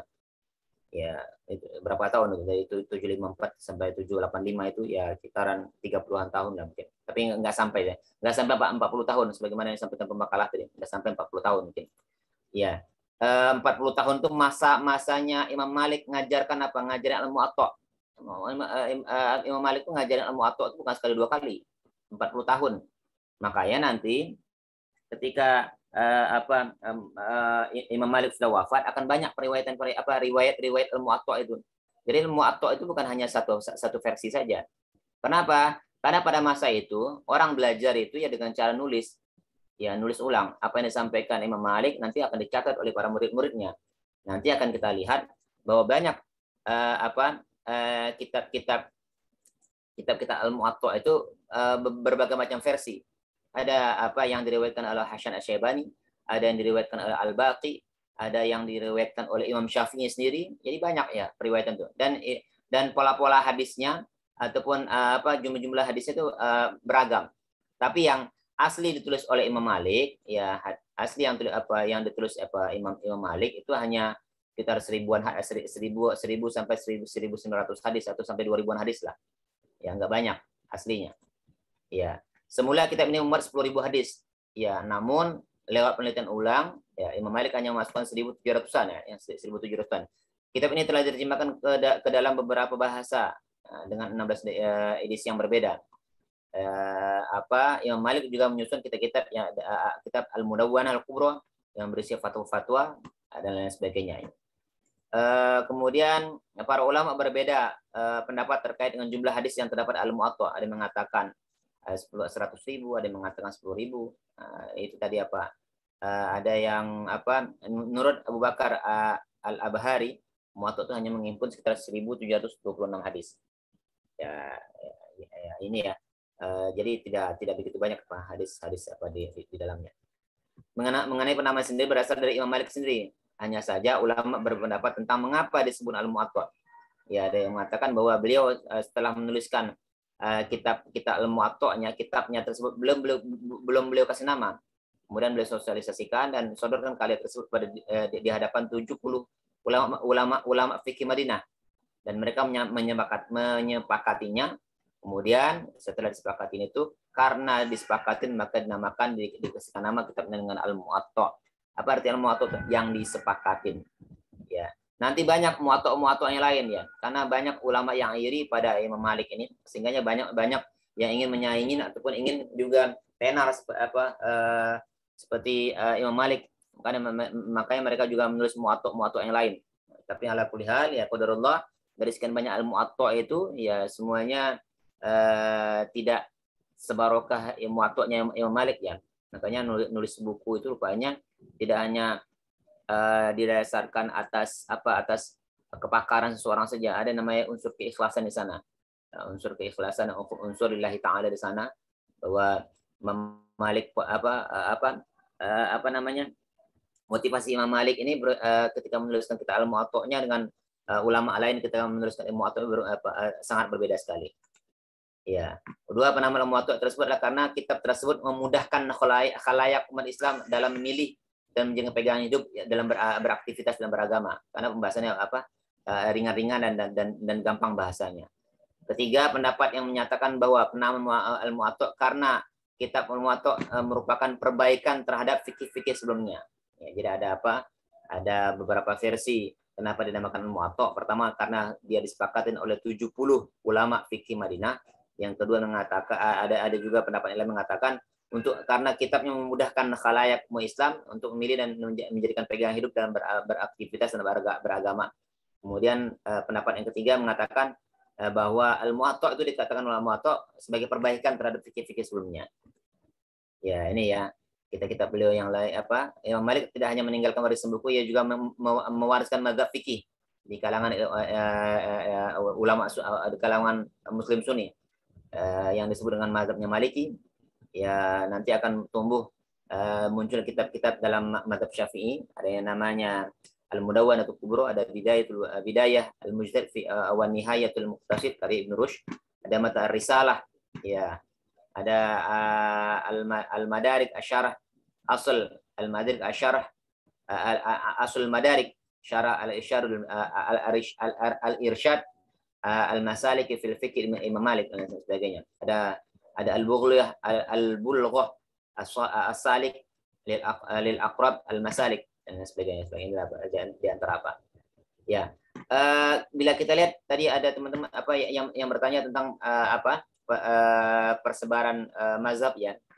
Mazhab Maliki pernah menjadi mazhab resmi Makkah, Madinah, Irak, Mesir, Aljazair, Tunisia, Andalusia yang kini Spanyol, ya, Maroko, Sudan, kecuali 3 negara yang disebutkan terakhir. Ya, Andalusia, Maroko, Sudan. Ya, jumlah pengikut mazhab Maliki kian menyusut. Jadi sekarang itu yang mazhab Maliki itu tersebar di Andalusia, Maroko dan Sudan. Maroko, Sudan. Selain itu ya mazhab Malikinya tidak begitu banyak di sana. Ya. Persebaran mazhab Abu Hanifah ya paling dominan di dunia Islam ada sekitar 45% ya. 45%. Penganutnya terdapat di Asia Selatan, Pakistan, India, Bangladesh, Sri Lanka, Maladewa, Mesir bagian utara, separuh Irak, Syria, Lebanon, Palestina, dan daerah Chechnya, Dagestan. Kalian tahu kalau Habib Nurmagomedov itu mazhabnya itu Abu Hanifah itu. Mazhabnya Maliki 20%. Ya, 25% Muslim seluruh dunia. Mazhab ini dominan di negara-negara Afrika Barat, Utara. Mazhab ini juga memiliki keunikan menyodorkan tata cara hidup penduduk Madinah sebagai sumber hukum. Karena Rasulullah SAW hijrah dari Makkah ke Madinah, Dan mazhab Maliki ini paling tidaknya ada 20% umat muslim dunia menggunakan mazhab Maliki. Mazhab Syafi'i ya sekitar 28% lah.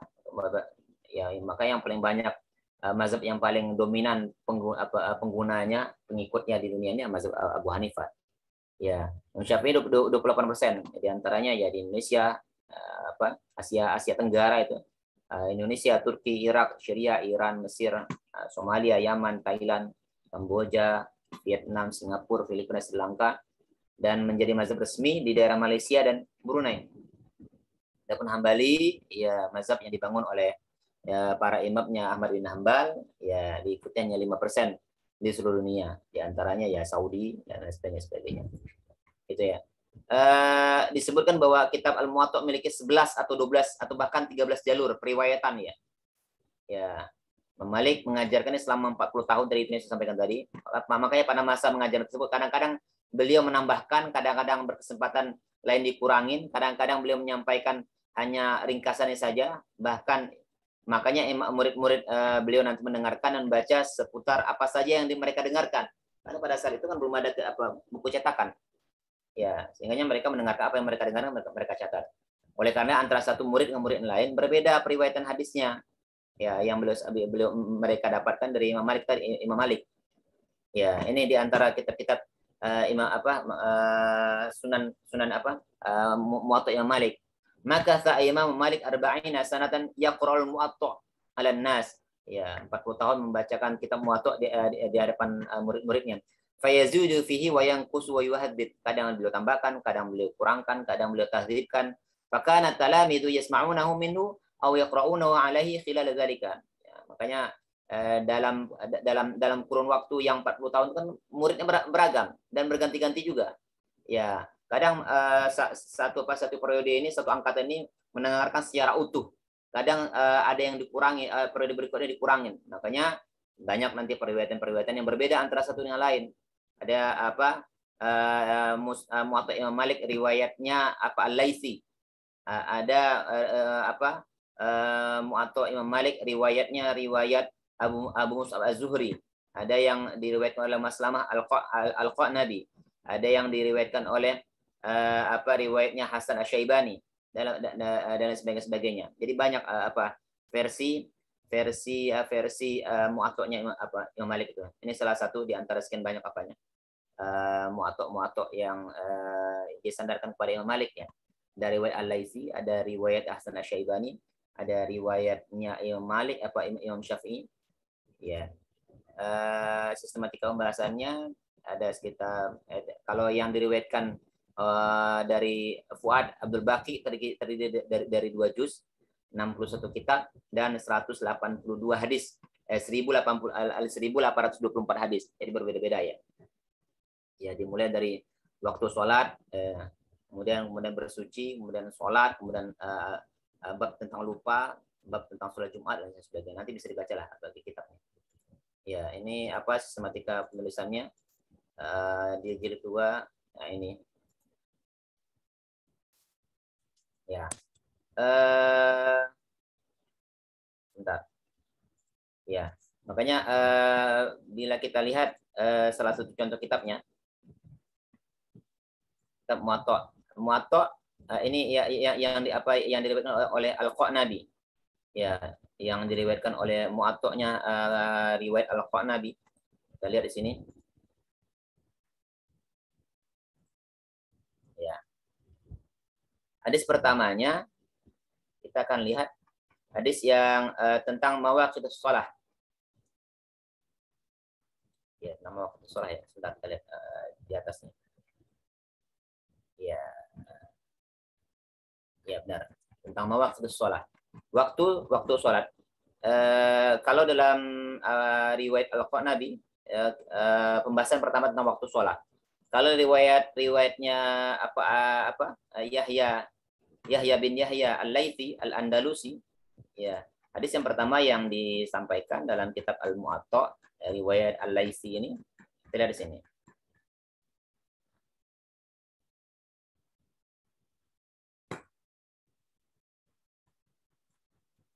Ya, berbeda ya, apa ada sedikit perbedaan itu tadi. Kenapa ada perbedaan tadi? Ya karena intensitas Imam Malik dalam mengajarkan kitab Al-Muwatta'nya ya kadang dikurangin, kadang ditambahkan, ya kadang hanya beliau sampaikan secara tahdzib, kadang beliau banyak mensyaratkan. Nah, sama wuqutus shalah. Kalau di dalam Al-Muwatta' riwayat Al-Qanabi, mawaqtus shalah, kalau sini wuqutus shalah. Hadis yang pertama, haddatsana Yahya bin Yahya Al-Laitsi. Kenapa dia sandarkan kepada Al-Laitsi? Ya karena Al-Laitsi yang meriwayatkannya. Kalau di sini qara'tu ala Malik bin Anas ibnu Syihab Az-Zuhri anna Umar Abdul Aziz radhiyallahu an akhara salatan. Ini riwayat Al-Qanabi ya. Qara'tu aku membaca dari Malik. Ya, berarti ini Al-Qanabi ini baca kitabnya dari Imam Malik. Ada riwayat Al-Muwatta' dari siapa ini? Dari Abdul Fuad Al-Baqi. Kita lihat hadis pertamanya. Kita akan lihat Abdul Baqi Al-Fuadi.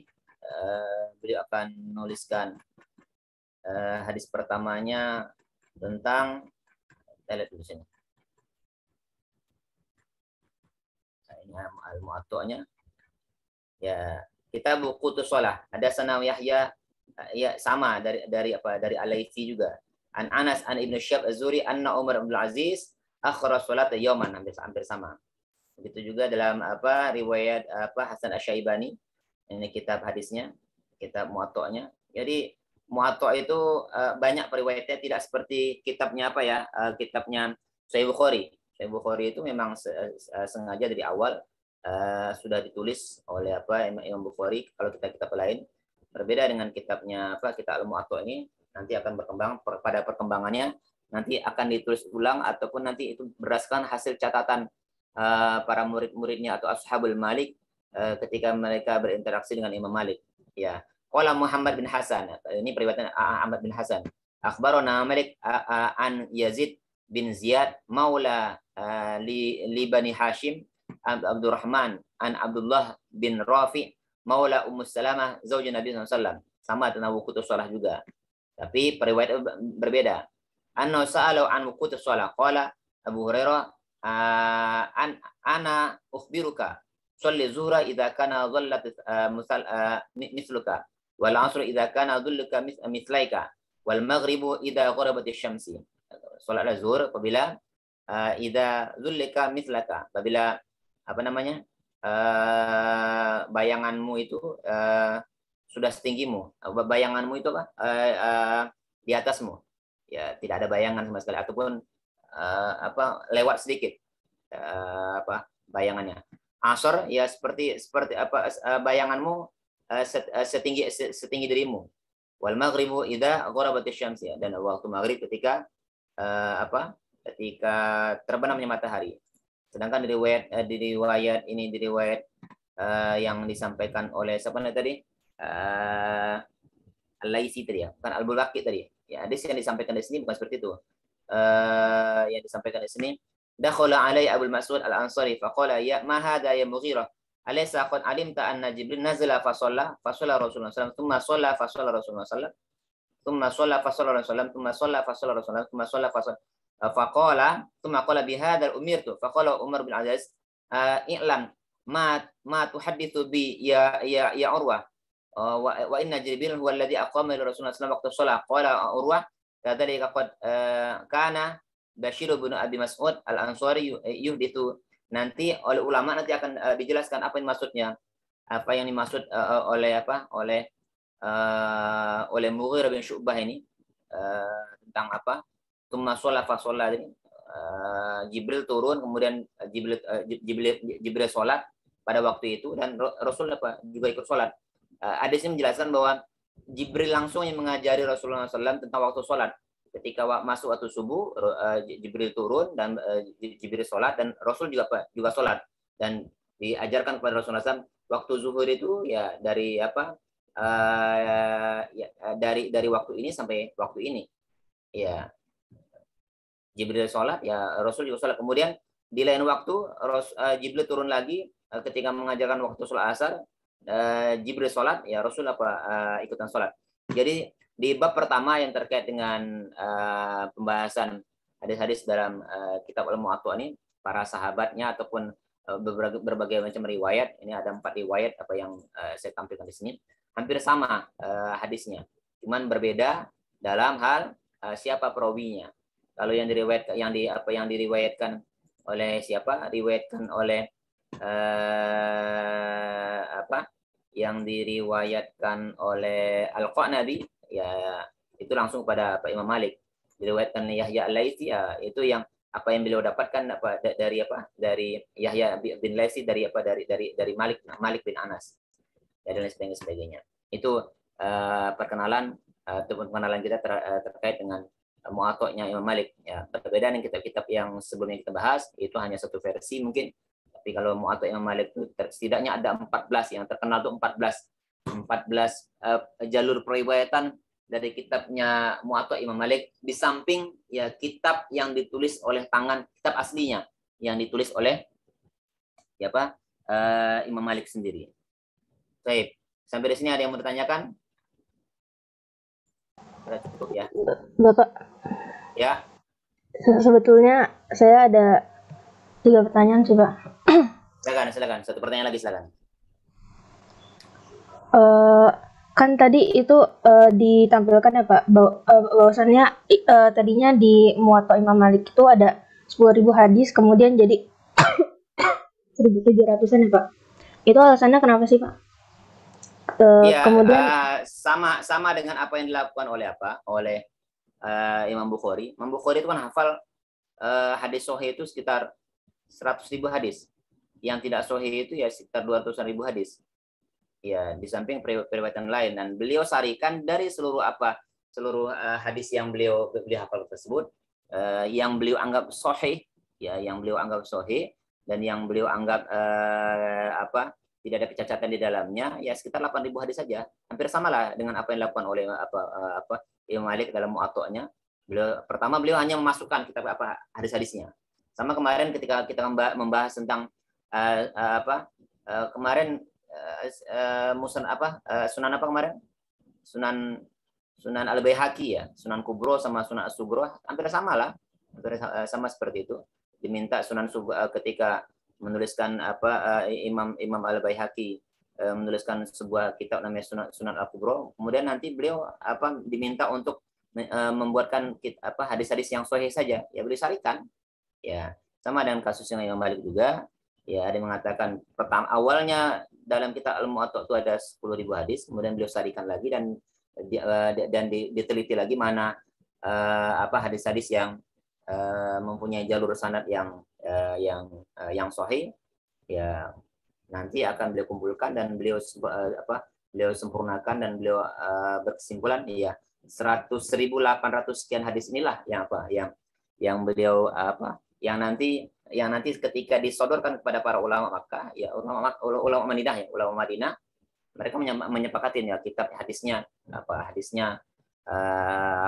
disetujuin dan diakui sebagai kitab yang bisa dipakai dan bisa diterima sebagai pengajaran dalam hal-hal bab fikih. Apalagi ya Pak Sofi tadi? Berarti itu disarikan oleh Imam Malik sendiri ya Pak? Oh iya, pasti. Bahkan Imam Syafi'i itu sebelum Imam Syafi'i itu belajar kepada Imam Malik, ya sebelumnya Imam Syafi'i dari Gaza itu, dari Palestina hijrah ke Makkah. Beliau belajar banyak di Makkah, nanti setelah selesai dan ilmunya ulama Makkah itu sudah beliau lahap habis. Akhirnya beliau berkeinginan untuk di umur 10 tahun ya. Di umur 10 tahun. Ya, ingin belajar kepada ya Imam Malik. Cuman masalahnya Imam Malik itu nggak mau menerima murid-murid kecil. Ya, tapi Imam Syafi'i mempunyai satu kelebihan. Ya, aku hafal Muwatta' karangan Anda wahai tuan guru nih. Ya udah baca. Beliau baca dengan hafalan. Enggak ada yang salah satupun. Apa kata Imam Malik kepada Imam Syafi'i? Inni ra'aitu nuran fi qalbik fala tutfi'u bima'siyatillah. Aku melihat cahaya di dadamu. Kata Imam Malik kepada Imam Syafi'i. Beliau diterima akhirnya menjadi gurunya Imam Malik. Dan Imam Syafi'i tidak beranjak dari kota Madinah sebelum gurunya wafat. Sebelum gurunya wafat. Ya, sebelum gurunya wafat. Inilah salah satu kebarokan dan kokohnya ataupun sabarnya Imam Syafi'i itu dalam belajar kepada gurunya. Nanti ketika wafatnya, setelah wafat Imam Malik, yang nggak ada yang ulama yang yang sehebat Imam Malik pada saat itu. Setelah selesai wafat gurunya, ya baru beliau keluar dari dari Madinah ya untuk berkelana mencari ilmu lagi. Pergilah beliau ke Kufah. Kufah nanti ketemu ingin belajar kepada Abu Hanifah, tapi ala kulli hal Abu Hanifah sudah wafat. Ketemulah dengan muridnya yang namanya Hasan Asy-Syaibani tadi. Beliau banyak mengambil ilmu dari Hasan Asy-Syaibani sebagai murid langsung daripada Abu Hanifah, dan akan memadukan mazhab itu antara fikih, antara hadis dengan madrasah ahlul hadis dengan madrasah ahlul ra'yi tadi. Ya, ahlul ra'yi tadi. Jadi begitu. Itu ya, Sofi, ada lagi? Bapak kan tadi muwatta yang banyak ditulis itu di samping di samping muwatta yang ditulis Imam Malik sendiri, Pak. Berarti ya. Kalau yang sering misalkan dijadikan rujukan atau digunakan itu tetap mengacu ke muwatta yang ditulis Imam Malik sendiri, Pak. Bukan muwatta yang semuanya sama aja sebenarnya. Semuanya sama aja sebenarnya, antara muwatta yang diriwayatkan oleh murid-muridnya dengan muwatta yang ditulis oleh Imam Malik sebenarnya hampir sama kan isinya. Ya berbedanya cuma nanti di siapa yang meriwayatkan aja. Di atas ada, kalau dari Al-Laisi berarti An-Laisi, kalau dari Imam Syafi'i ya berarti dari Imam Syafi'i nantinya. Inti sama aja sebenarnya. Inti sama semuanya bermuara pada Imam Malik, dan Imam Malik nanti mendapatkannya dari apa? Dari apa? Kadang ditambahkan, kadang-kadang. Ya semuanya kan bersandarkan sanadnya dari Imam Malik semua. Sama aja sebenarnya. Ya sama saja.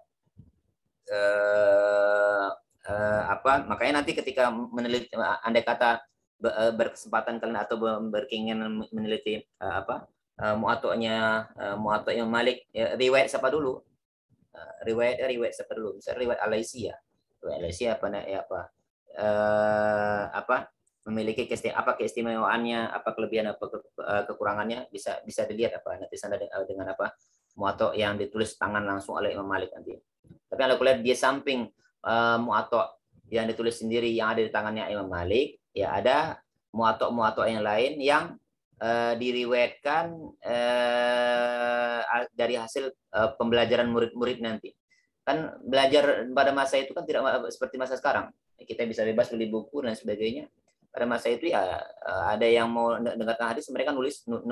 Ada yang sabar betah sekali sampai satu kali putaran, ya mereka akan mendapatkan banyak hadis seperti di sana. Nah, 11 periwayatan ini atau 14 periwayatan ini yang mempunyai catatan lengkap ya. Mereka yang mempunyai catatan lengkap. Makanya tidak terekam orang-orang yang datang ke majelisnya Imam Malik itu yang separuh-separuh, yang setengah-setengah. Ya, nggak akan dijadikan perpegangan. Tidak akan dijadikan rujukan bagi murid-murid setelahnya ataupun ulama-ulama setelahnya atau orang-orang setelahnya nantinya. Ada lagi? Sekira cukup ya, sudah jam 9 lebih 9 lebih. Saya absen dulu. Pak D.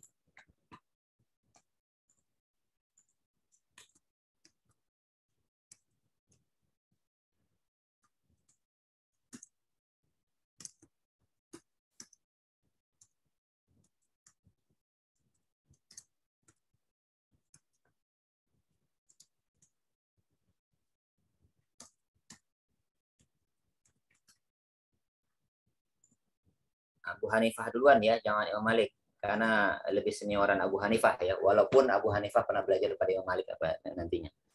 Anissa Salsabila ada? Anissa Salsabila? Bapak, Kak Anissa tuh sebenarnya terakhir kali bilangnya dia lagi COVID, cuma sekarang tuh nggak ada kabar lagi, Pak. Belum ada kabar lagi. Oke, Fajria Silla. Nadiroh, Pak. Fajria Silla. Nadira ada? Nadira ada? Nadira hadir, Pak. Nahdia Nurul Islami ada? Hadir, Pak. Rifka Azkia. Nadira hadir, Pak. Rifka Azkia. Rifka ada, Pak. Rindi. Hadir, Pak. Rindi Rinjaini. Hadir, Pak. Rizky Rahmatika. Hadir, Pak. Sabina Salsabila. Hadir, Pak. Safana Azhara. Hadir, Pak. Sakinatul Husna. Hadir, Pak. Salma Aldira. Hadir, Pak. Syarifah Siregar. Hadir, Pak. Safina Zafira. Hadir, Pak. Sayyidah Farhatun Nisa. Sayyidah Farhatun Nisa. Ada ya? Oke. Safira Suci. Hadir, Pak. Talfa Alifas Sa'adiyah. Ada Sherly Sri Hartuti. Hadir, Pak. Sri Sherly Sofi Nurizati. Siti Deli Masrurah. Hadir, Bapak. Siti Nur Alfia. Hadir, Pak. Siti Sofia. Hadir, Bapak. Siti Soliha. Hadir, Pak. Siti Syarah Syaharani. Hadir, Pak. Siti Salsa Khairiyah. Salsa Khairiyah ada. Sakit, Pak. Ruqayyah. Pokoknya sakit juga, Pak. Sohartika. Hadir, Pak. Sulfiana. Hadir, Pak. Syarifah Amini. Hadir, Bapak. Syifa Nurun Nisa Hadi. Hadir, Bapak.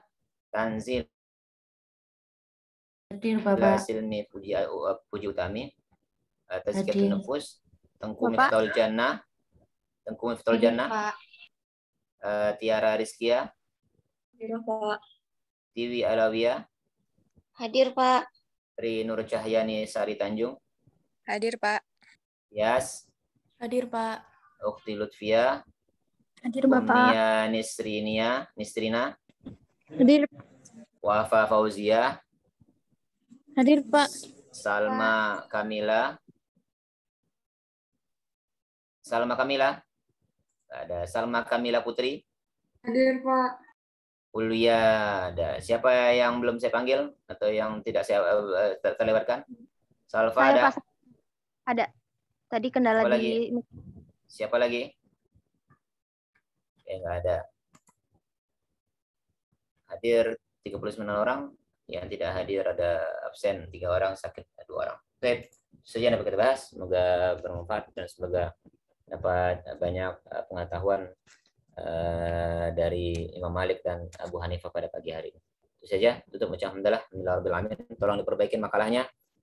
Pada makalah hari ini catatan ataupun tambahan-tambahan yang disampaikan oleh teman-teman atau pertanyaan yang disampaikan teman-teman ataupun yang saya tambahkan tadi bisa dijadikan bahan perbaikan makalahnya. Assalamualaikum warahmatullahi wabarakatuh.